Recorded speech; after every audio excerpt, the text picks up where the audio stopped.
السلام علیکم، welcome to my YouTube channel daily night story. کیسے ہیں دوستو؟ امید کرتے ہیں کہ آپ سب لوگ خیریت سے ہوں گے۔ اللہ پاک آپ کو خوش رکھے، ہمیشہ خوشیوں والی زندگی عطا فرمائے۔ دوستو، آج کی سٹوری بہت ہی خوفناک ہونے والی ہے۔ سٹوری سننے سے پہلے آپ سے ریکویسٹ ہے کہ آپ آیت الکرسی پڑھ کر اپنے ارد گرد حصار باندھ لیجئے، کیونکہ جب آپ باہر کی مخلوق کی باتیں سنیں گے کریں گے تو اس وقت یہ باہر کی مخلوق آپ کے اتنا قریب آ جاتی ہے اور اپنے بارے میں ہونے والی تمام باتیں سنتی ہیں بہت ہی دلچسپی کے ساتھ۔ جب بھی آپ سٹوری سننے کے لیے ہینڈ فری لگائیں اور لائٹس آف کریں تو اس سے پہلے آپ سے ریکویسٹ ہے کہ آیت الکرسی پڑھنا نہ بھولیں۔ تو چلیے ٹائم ضائع کیے بغیر سٹوری کی طرف چلتے ہیں۔ آنکھیں بند کر لیجئے ہینڈ فری لگا کے اور تصورات کی دنیا میں آپ کو لے کے جانے والے ہیں۔ اکثر انسان مستی اور خمستی کی وجہ سے موت کو گلے لگا لیتا ہے۔ جوں موسم گرما کی چھٹیاں قریب آ رہی تھیں، ان تینوں دوستوں کے جوش و خروش میں اضافہ ہوتا جا رہا تھا، کیونکہ اس مرتبہ ان کا مری جانے کا منصوبہ تھا۔ یہ تینوں دوست احتشام، قدیر خان اور اسحاق ہر مرتبہ گرمیوں کی چھٹیوں میں سرد علاقوں میں گھومنے پھرنے جاتے تھے۔ تینوں بہت گہرے دوست تھے اور ایک ہی محلہ میں رہائش پذیر تھے۔ ان کے والدین کی بھی آپس میں بہت خوب بنتی تھی اور تینوں ہی ماں باپ کی اکلوتی اولاد تھے، اس لیے تو انہیں ہر مرتبہ سرد علاقوں میں گھومنے پھرنے کی اجازت تھی۔ تینوں دوست سفر کی تیاریوں میں مگن تھے اور ایک دوسرے سے بڑھ چڑھ کر تیاریوں میں مگن تھے۔ آخرکار وہ دن بھی آ گیا جس دن ان تینوں کو بے صبری سے انتظار تھا۔ وہ ماں باپ کی دعائیں لیتے ہوئے اپنے سفر کی طرف روانہ ہو گئے۔ وہ تینوں ایک پرائیویٹ گاڑی میں محو سفر تھے اور اپنی منزل مقصود پر پہنچنے کے لیے بے تاب تھے۔ 5 گھنٹے کے لمبے سفر کے بعد وہ مری جیسے پرفضا مقام پر پہنچ گئے۔ ان تینوں کی خوشی کی انتہا نہ تھی جب گاڑی نے انہیں دوپہر کے وقت ان کی منزل مقصود تک پہنچا دیا۔ وہ تینوں رات گئے تک گھومتے رہے، انہیں وقت گزرنے کا احساس ہی نہ ہوا اور ہر طرف رات کی سیاہی گہری ہوتی چلی گئی۔ وہ گھومتے گھومتے بہت دور تک چلے گئے۔ اس غلطی کا احساس اس وقت ہوا جب وہ کافی دور تک نکل گئے، جہاں دور دور تک کسی ہوٹل کے آثار نظر نہ آتے تھے۔ وہ تینوں بہت پریشان ہوئے کیونکہ رات گزارنے کے لیے انہیں کسی محفوظ مقام کی ضرورت تھی اور یہاں دور دور تک کہیں کسی محفوظ مقام کے آثار نظر نہ آتے تھے۔ وہ تینوں اسی پریشانی میں تھے کہ انہیں دور برقی کمکموں کی جھلک نظر آئی۔ وہ تینوں بہت خوش ہوئے اور اپنے مایوس اور لڑکھڑاتے قدموں کی رفتار کو تیز کر دیا۔ وہ جلد از جلد اس مقام تک پہنچنا چاہتے تھے۔ چند قدم چلنے کے بعد انہیں ایک ہوٹل کا سائن بورڈ نظر آیا۔ ان کی خوشی کی انتہا نہ تھی۔ ان کے لڑکھڑاتے قدموں کی رفتار مزید تیز ہو گئی اور وہ چلتے چلتے اس ہوٹل کے صدر دروازے تک پہنچ چکے تھے۔ ہوٹل کے قریب پہنچنے پر ان کی آنکھیں حیرت سے پھیل گئیں، کیونکہ جو ہوٹل بظاہر دیکھنے میں پر رونق نظر آتا تھا وہ پر رونق نہ تھا، بلکہ ہر سو خاموشی چھائی ہوئی تھی۔ ایک عجیب سی وحشت برس رہی تھی۔ بالآخر وہ تینوں صدر دروازے سے اندر داخل ہو گئے۔ ہوٹل کے اندر بھی اچھی خاصی وحشت لپک رہی تھی۔ وہ تینوں اندر ہی اندر گھبرائے جا رہے تھے۔ ہوٹل ویران و سنسان تھا اور مزید برآں یہ کہ ہوٹل میں ہر سو خاموشی چھائی ہوئی تھی۔ ہر ایک چیز سے وحشت لپک رہی تھی۔ انہیں ایسا محسوس ہونے لگا جیسے وہ تینوں بدروحوں کے دیس میں آ گئے ہوں جہاں وحشت کاٹ کھانے کو دوڑتی تھی۔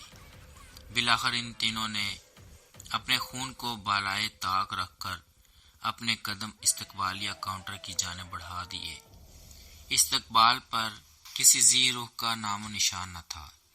احتشام نے چند منٹ ویٹ کرنے کے بعد استقبالیہ کاؤنٹر کو اپنے ہاتھ سے بجانا شروع کر دیا۔ چند منٹ بعد بغلی دروازے سے ایک شخص برآمد ہوا۔ چند منٹ کی گفتگو کے بعد سیکنڈ فلور پر انہیں ایک کمرہ دے دیا گیا۔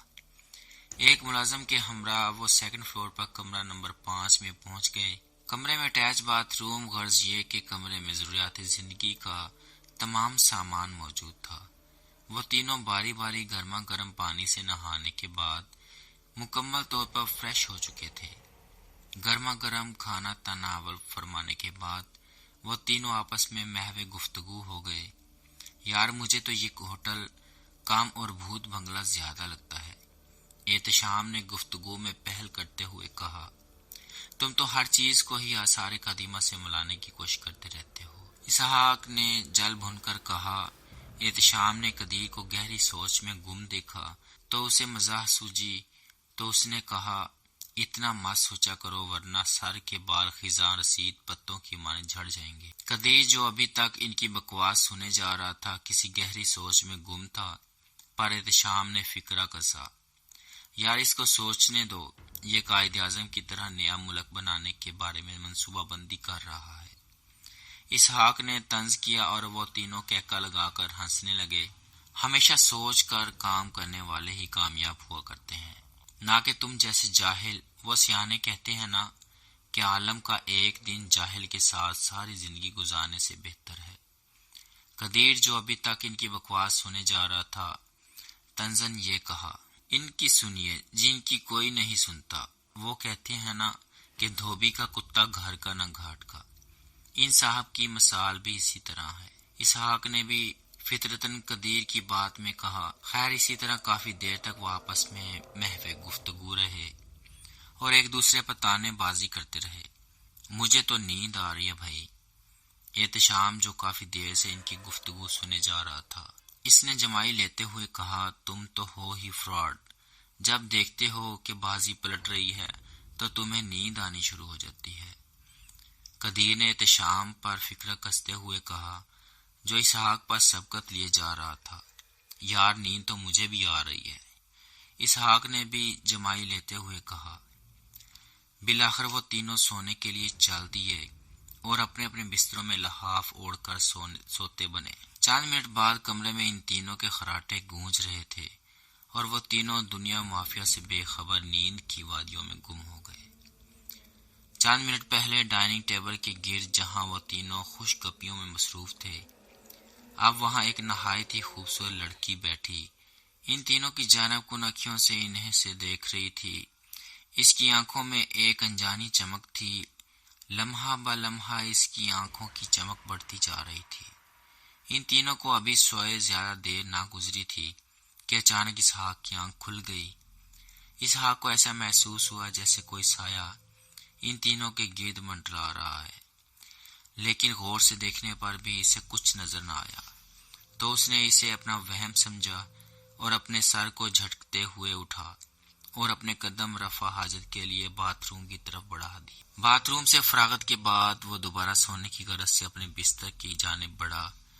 بستر کے قریب پہنچ کر وہ سونے ہی والا تھا کہ یکا یک دروازے پر دستک ہوئی۔ ٹھک ٹھک ٹھک ٹھک ٹھک ٹھک۔ رات کے اس پہر کون ہو سکتا ہے؟ اسحاق منہ ہی منہ میں بڑبڑاتا دروازے کی جانب بڑھا۔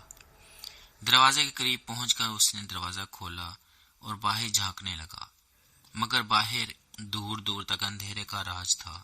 ہوٹل گھپ اندھیرے میں ڈوبا ہوا تھا، پورے ہوٹل کی لائٹس گل کر دی گئی تھیں۔ اسحاق نے اپنے قریب و جوار کا جائزہ لیا، لیکن اسے ایسا کوئی شخص نظر نہ آیا جس نے دروازے پر دستک دی ہو۔ اسحاق دوبارہ دروازہ بند کرنے کے بارے میں سوچ رہا تھا کہ اسے لگا جیسے کوئی دھیمی چال چلتا ان کے کمرے کے قریب سے گزرا ہو۔ اس نے اپنا ارادہ ترک کیا، اس کے ذہن میں مختلف اقسام کے وسوسے جنم لینے لگے۔ اس کے دل کی دھڑکن بے اختیار تیز ہو گئی۔ اچانک اسے دبی دبی چیخ کی آواز سنائی دی۔ آواز قریب کے کمرے سے ہی آ رہی تھی۔ اس کے دل میں تجسس نے گھیرا تنگ کرنا شروع کر دیا۔ وہ بچپن سے ہی ایڈونچر پسند تھا اور ہر چیز کا بغور جائزہ لیتا تھا۔ اس نے اپنے پلٹتے قدم واپس لیے اور کمرے سے باہر نکل آیا۔ کمرے کو اچھی طرح بند کرنے کے بعد اس نے اپنے قدم اس کمرے کی جانب بڑھا دیے اور آہستہ آہستہ چلتا ہوا اس کمرے تک آ پہنچا اور دروازے کے ساتھ اپنے کان لگا دیے۔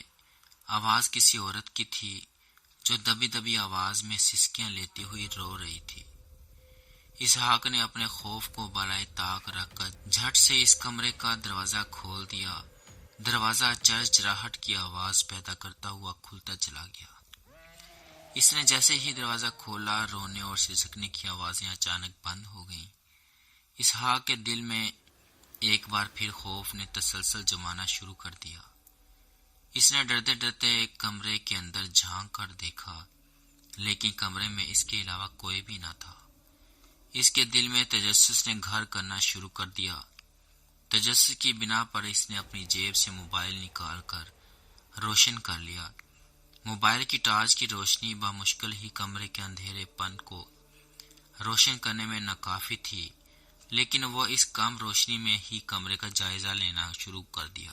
وہ کمرے میں 4 سو جائزہ لے رہا تھا کہ اچانک اس کے ہاتھ سے اس کا سیل فون چھوٹ کر کمرے کے فرش سے ٹکرا کر آف ہو گیا اور ایک سایہ اس کی سمت بڑھنا شروع ہو گیا۔ وہ چیخ کر گرا اور دنیا فانی سے کوچ کر گیا۔ ٹھک ٹھک ٹھک ٹھک ٹھک ٹھک کمرے کے دروازے پر دستک ہوئی اور احتشام کی آنکھ دروازے پر ہونے والی دستک سے کھل گئی۔ اسے ایسا محسوس ہونے لگا جیسے کوئی زور زور سے دروازے پر دستک دے رہا ہو۔ وہ دروازہ کھولنے کی غرض سے اٹھا اور منہ ہی منہ میں نہ جانے کیا بڑبڑاتا ہوا دروازے کے قریب پہنچ چکا تھا اور ایک جھٹکے سے دروازہ کھول کر باہر جھانکنے لگا، مگر دروازے کے باہر کوئی نہ تھا۔ وہ کمرے سے باہر نکل آیا تاکہ دروازہ کھٹکھٹانے والے کا سراغ لگا سکے، مگر دور دور تک کوئی نہ تھا۔ ہوٹل مکمل طور پر سناٹے میں ڈوبا ہوا تھا۔ ہر طرف گہرے اندھیرے کا راج تھا۔ وہ ہر طرف سے مایوس ہو کر واپس پلٹا اور اپنے کمرے کی طرف چل دیا، لیکن ابھی وہ چند قدم ہی چلا ہوگا کہ اسے محسوس ہوا جیسے اسے کسی نے اس کے نام سے پکارا ہو۔ اس نے رک کر پیچھے مڑ کر دیکھا مگر اسے دور تک کوئی نظر نہ آیا۔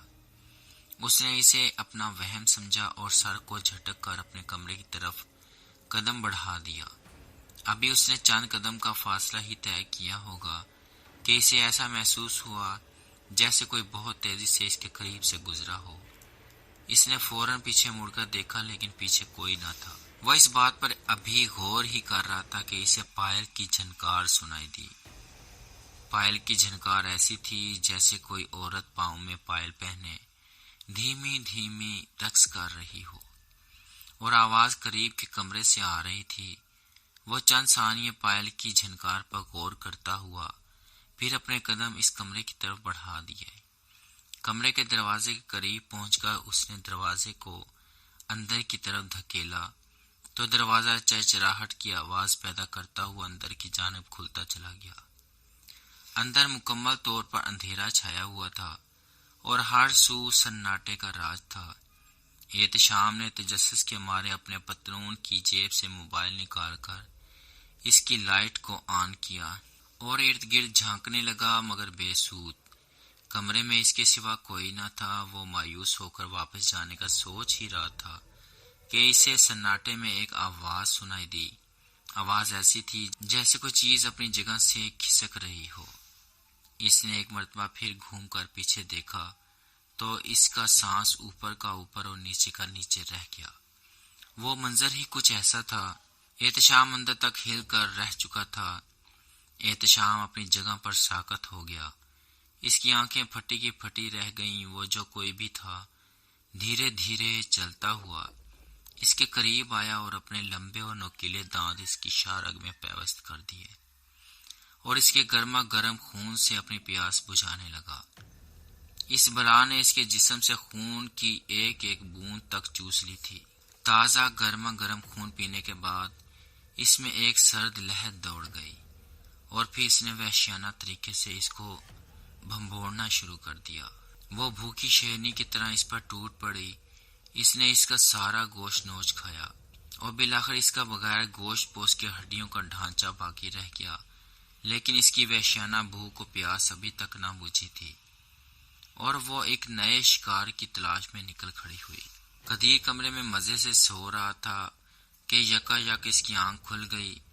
آنکھ کھلنے کی کوئی خاص وجہ نہ تھی، لیکن اس کی آنکھ کیوں کھلی اس کی وجہ قدیر کی سمجھ سے باہر تھا۔ وہ اپنے بستر پر اٹھ بیٹھا، ہر طرف سناٹے کا راج تھا، تاریخی ہر سو مسلط تھی۔ سائڈ ٹیبل سے پانی کا جگ اٹھا کر گلاس کو پانی سے بھرا اور پانی کا گلاس ایک ہی سانس میں چڑھا گیا۔ پانی پینے کے بعد وہ دوبارہ سونے کی کوشش کرنے لگا۔ بستر پر دراز ہو کر آنکھیں موند لیں اور سونے کی ناکام کوشش کرنے لگا۔ وہ بستر پر آنکھیں موندے لیٹا تھا کہ اچانک اسے ایک چیخ کی آواز سنائی دی۔ چیخ کی آواز درد میں ڈوبی ہوئی تھی اور کسی عورت کی تھی۔ قدیر کے دل میں ہمدردی کا جذبہ جاگا اور وہ پریشان ہو گیا کہ رات کے اس پہر کس بد نصیب کی چیخ تھی۔ وہ ہمدردی کے جذبے سے اٹھا اور دروازے کے قریب پہنچ کر آہستہ سے دروازہ کھولا اور باہر نکل گیا۔ اس کے باہر نکلنے کے بعد ایک عورت کمرے میں بیٹھی اس کو باہر نکلتا دیکھ کر مسکرانے لگی۔ اس بدصورت عورت کی ہنسی بہت پراسرار تھی اور وہ آنے والے لمحات کا تصور کر کے خوشی سے جھوم اٹھی۔ قدیر کمرے سے نکل کر باہر راہداری میں آ گیا، پھر ادھر ادھر جھانکنے لگا اور آواز کی سمت کا تعین کرنے کی کوشش کرنے لگا۔ اس کے کمرے سے باہر آتے ہی آواز بھی بند ہو گئی۔ ہر طرف مکمل سناٹے کا راج تھا۔ رات اپنے پر پھیلائے خاموشی کی چادر اوڑھے ہوئے تھی۔ معلوم پڑتا تھا کہ رات اپنی سیاہی میں کل کائنات کو اپنے اندر سمو لے گی۔ ایسی خاموشی میں کہیں دور سے جھینگروں کی آواز اس خاموشی کو کم کرنے میں اپنی ناکام کوششوں میں لگی ہوئی تھی۔ وہ کمرے سے نکلنے کے بعد ریلنگ کے قریب کھڑا ہو گیا اور آواز کی سمت کا تعین کرنے کی ناکام کوشش کرنے لگا۔ اچانک اسے ایسا محسوس ہوا جیسے کوئی انجانی قوت اس کے قریب کھڑی گہرے گہرے سانس لے رہی ہو۔ اس نے بہت غور کیا مگر اس بات کو اپنا وہم سمجھ کر سر جھٹک دیا اور کمرے میں جانے کی غرض سے جیسے ہی گھوما، اپنے پیچھے کھڑے انجانے وجود کو دیکھ کر اوپر کا سانس اوپر اور نیچے کا نیچے رہ گیا اور وہ ہوش و حواس سے بیگانہ ہوتا چلا گیا۔ اور جب قدیر کو ہوش آیا تو خود کو ایک تاریک کمرے میں بند پایا۔ اندھیرا اتنا کہ ہاتھ کو ہاتھ سجھائی نہیں دیتا اور اس تاریکی میں دو روشن آنکھیں قدیر کو مسلسل گھورے جا رہی تھی اور قدیر ان آنکھوں کی تاب نہ لا کر کسمسا کر ہوش و حواس کی دنیا میں لوٹ آیا تھا۔ اس کے ہوش میں آتے ہی اچانک کمرہ آنکھوں کی بینائی کو اچک لے جانے والی روشنی سے منور ہوتا چلا گیا۔ کمرے میں اچانک اس قدر روشنی ہو جانے سے قدیر نے چند لمحات کے لیے اپنی آنکھوں کو بھینچ لیا اور جب آنکھیں کھولیں تو خود کو اس انجانے کمرے میں دیکھ کر وہ ہڑبڑا کر اٹھ بیٹھا اور کمرے میں ارد گرد جھانکنے لگا اور پھر جیسے ہی وہ پیچھے گھوما اپنے سامنے اس قدر خوفناک وجود کو دیکھ کر اسے خوف محسوس ہونے لگا اور وہ آہستہ آہستہ پیچھے کی جانب گھسیٹتا چلا گیا۔ اسی طرح گھسیٹتے گھسیٹتے وہ دیوار سے جا لگا اور وہ خوفناک وجود بھی اسی کی جانب بڑھنے لگا۔ چند لمحوں بعد وہ بلا اس کے بالکل قریب پہنچ گئی۔ وہ بلا قدیر کے اس قدر قریب پہنچ چکی تھی کہ قدیر اس کے سانسوں کی گرمائش کو اپنے چہرے پر محسوس کر سکتا تھا۔ اس خوفناک بلا کو اپنے اس قدر قریب دیکھ کر قدیر کے خون نے جوش مارا اور قدیر اس بلا سے نپٹنے کے لیے خود کو مکمل طور پر مقابلے کے لیے تیار کرنے لگا۔ چند لمحوں کی ذہنی کشمکش کے بعد وہ ذہنی طور پر مقابلے کے لیے اس قدر تیار ہو چکا تھا کہ اس نے کچھ سوچے سمجھے بغیر اپنے آپ کو اس بلا کے مقابلے میں اتر جانے کے لیے تیار کر لیا اور پھر بجلی کی تیزی سے اپنا داہنا پنچ کو نہایت برق رفتاری سے اس بلا کے پیٹ میں جڑ دیا۔ وہ بلا اس غیر متوقع حملے سے خود کو نہ بچا پائی اور اپنے بائیں ہاتھ کو پیٹ پر درد کے مقام پر رکھ لیا اور اپنی بکھری سانسوں کو بحال کرنے لگی۔ چند لمحوں بعد وہ ایک بار پھر قدیر کی جانب بڑھنے لگی اور اب وہ اس کی جانب سے مکمل طور پر ہوشیار تھی اور محتاط انداز میں اس کی جانب بڑھنے لگی اور پھر اس نے برق رفتاری سے قدیر کو دبوچ لیا اور اس کی شاہ رنگ کو تلاش کرنے کے بعد اس کی شاہ رگ پر اپنے لمبے لمبے دانت گاڑنے ہی والی تھی کہ اس کا ہاتھ قدیر کی گردن میں پڑے تعویذ سے ٹکرا گیا اور تعویذ کے ٹکراتے ہی وہ اچھل کر کافی دور جا گری اس بلا کے زمین سے ٹکراتے ہی زمین زلزلے کی مانند ہلنے لگی اور پھر چند لمحہ بعد ساکت و جامد ہو گئی۔